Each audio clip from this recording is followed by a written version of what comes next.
And I think the media has a responsibility to try and put the facts out there and allow different opinions and different views. Any particular moments in your media career that influenced your decision to enter politics? Yes, I can tell you what it was. I was a journalist for a long time, and there was a Prime Minister called John Major, who was a very nice guy, and I wrote a piece really attacking him.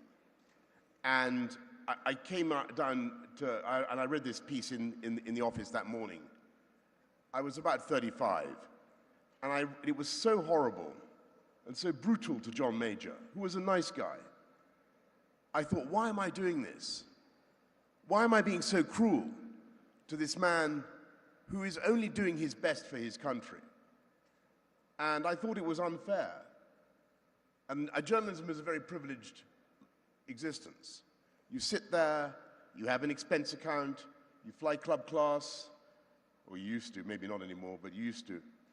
And you chuck your rocks over the garden wall, and you hear the tinkling of the glass in the greenhouse, and you hear your neighbor's windows smashing. And it can be an irresponsible profession. You can tear things down, but you don't have to create. And I felt I should put myself in the firing line and try to make a difference. And so that's how I became a politician. I stood for election in Wales, and I got very badly beaten. And I stood again, and I won. And that's the system. And I think it was. I've never regretted it at all. With how media can often be polarizing, could be misinterpreted due to fragmentation, etc., how can political leaders effectively communicate their message while trying to overcome that misconstruction, if you will? Yes, I think that's incredibly important, and I think political leaders have got to engage. And I think His Royal Highness Prince Abdulaziz just made an incredibly good point about what's happening in Saudi Arabia. You've got an amazing story to tell about change and development. Saudi Arabia at the center of the world. Today, yesterday, Saudi Arabia was hosting very important talks for the world between the United States and Russia. Now, you need ways of engaging with the public about what is going on. And you need to be out there on social media explaining what is happening. And Donald Trump, whatever you say, has found a way of communicating with people that is very direct, that reaches them, and that they like.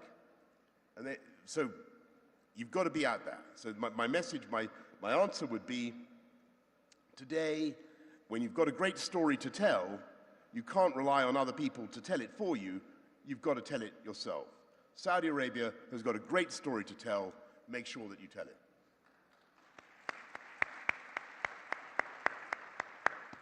Thank you for that. You, sir, wrote a book, Unleashed. I did, yes, I forgot to mention. I'm yet to read it, but I will after this. You definitely should. Everybody, I should say, I don't know why I didn't mention that earlier on. Everybody should read Unleashed forthwith. It's available at all good bookshops. I promise you I will. It's surprisingly short. It's 730 pages, but you'll read it very, very quickly, I promise you. I think there's a version coming out in Arabic too. Oh, lovely, amazing. You offer a deep look into your personal life and your career.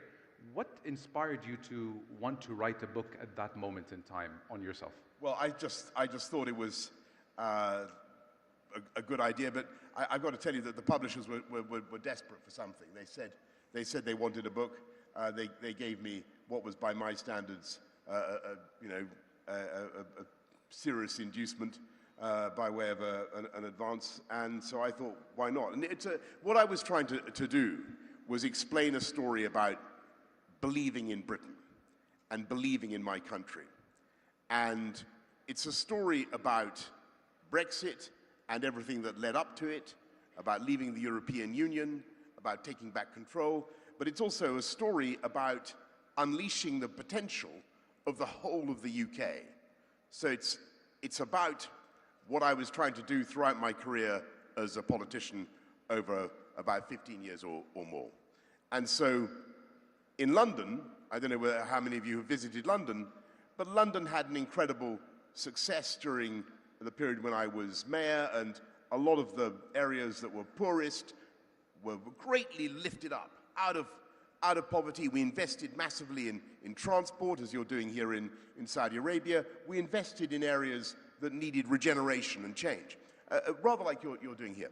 And we saw prosperity levels rise across the whole city during my 8 years as mayor. And what I wanted to do as Prime Minister was to unleash the potential of the whole of the UK, particularly with infrastructure projects and education, which is so important, and much else. So I tell that story. And the UK is actually changing and has massive, massive potential. But I also tell the story of why it was important to come out of the European Union. And it was. Because if you look at the growth rates, compare the growth rates of Europe, the EU, with those of the United States, you can see that the EU model is over-bureaucratic, over-regulated, over-taxed, and is not producing growth. And we in the UK needed to be out of it. And look at what happened the other day in Paris. We talked about AI just now.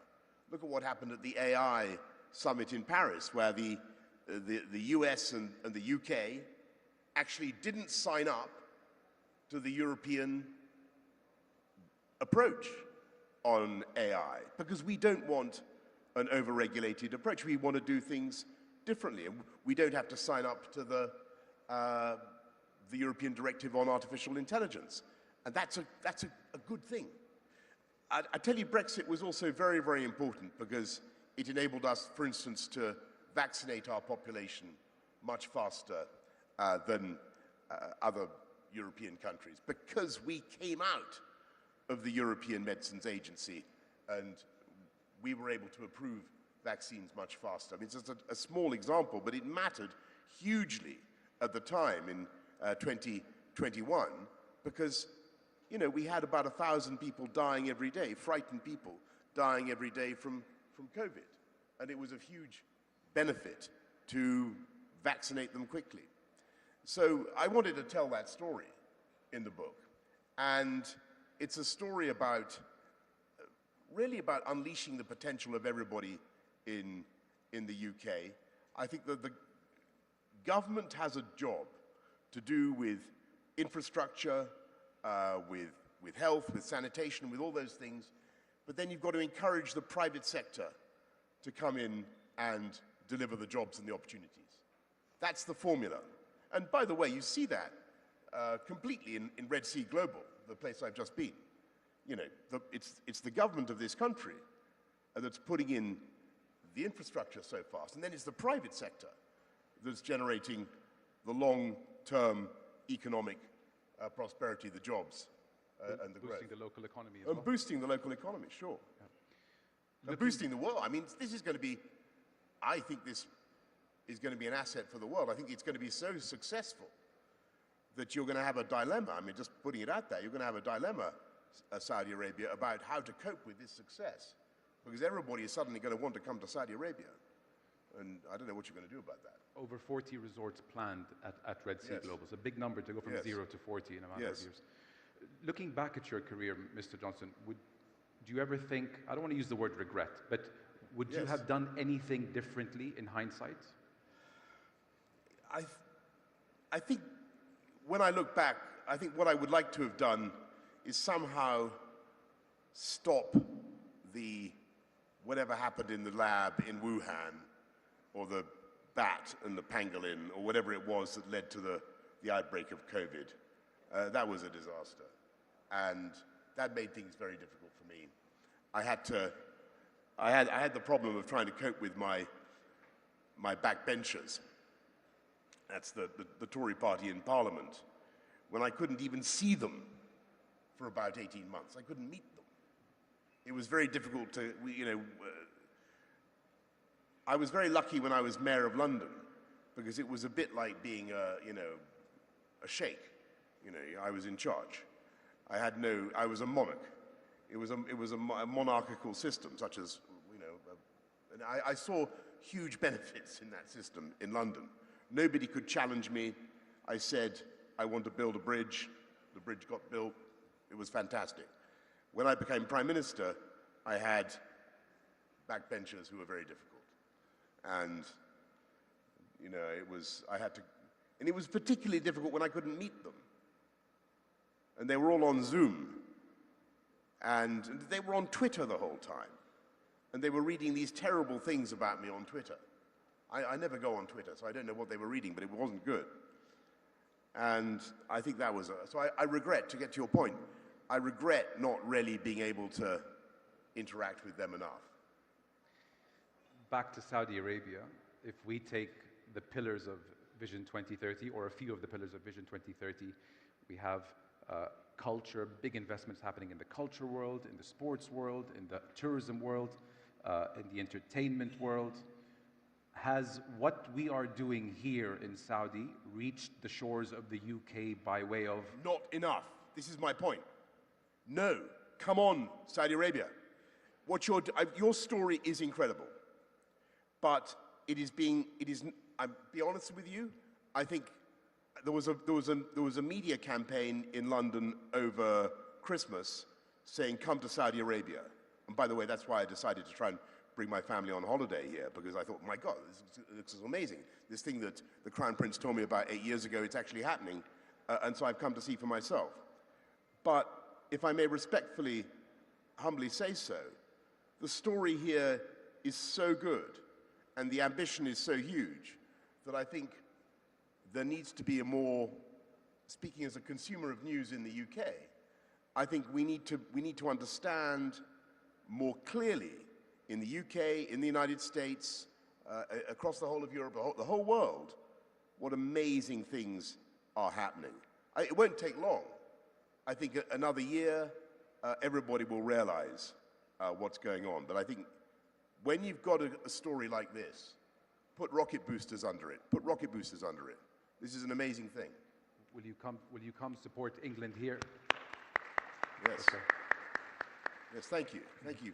Will you come support England here in 2034 for the World Cup? Well, of course I will. Yeah? Yes, I will support England. I have to be very careful here. I assume if Wales, Scotland, or Northern Ireland qualify, I will also be supporting them. Let me be absolutely clear about that. As a former Prime Minister of the UK, assuming they, I don't know whether it's clear whether they qualify for the finals of the 2034 World Cup. But this is going to be an amazing thing, the World Cup. And it will be quite unpopular with some people in Saudi Arabia during the run-up, because they will say that too much money is being spent on football. But it's going to be a great investment, like the Expo, which is also the right thing to do. It's going to be a great thing for Saudi Arabia. And I'm sure you're going to get a fantastic event, but also a great legacy from your investments. Inshallah. On the backdrop of the geopolitical climate in the region, with perhaps the implications of the new US government's foreign policy, how do you feel that the outlook of the region looks as far as peace and stability? As far as peace and stability?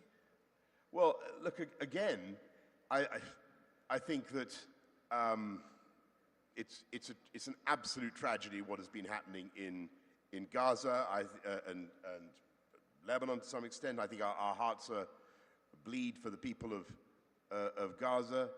There has to be a solution. There has to be reconciliation. And I think what is needed is people of greatness of soul on both sides who are willing to recognize each other's right to exist and to find a solution that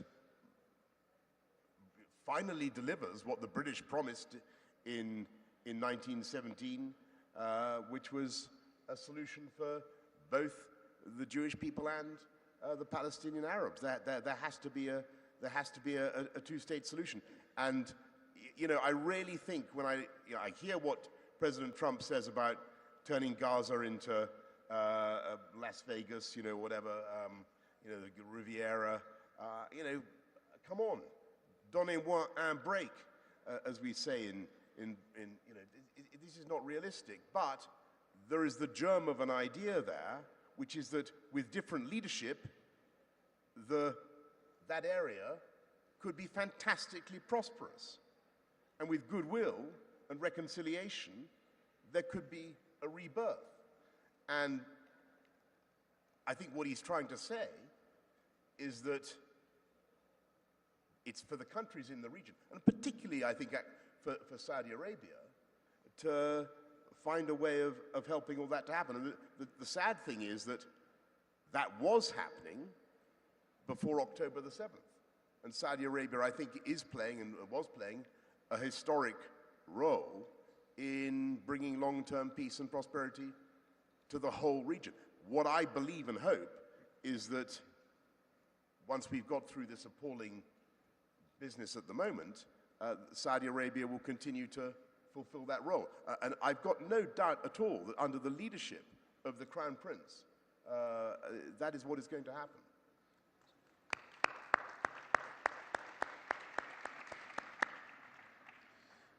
Looking back, how would you hope history will remember your relationship, specifically with the media? I think that my own relationship with the media has been pretty good, but the point about politicians is they shouldn't have a very good relationship with the media, really. You know, it should be, there should be friction. The media is not there to tell you what a wonderful guy you are. The media is there to hold up a genuine mirror to your doings. Now, all I'm trying to say is that sometimes there are stories around the world where the media are too cruel and too hostile, and there are some stories which are better than people publicly understand.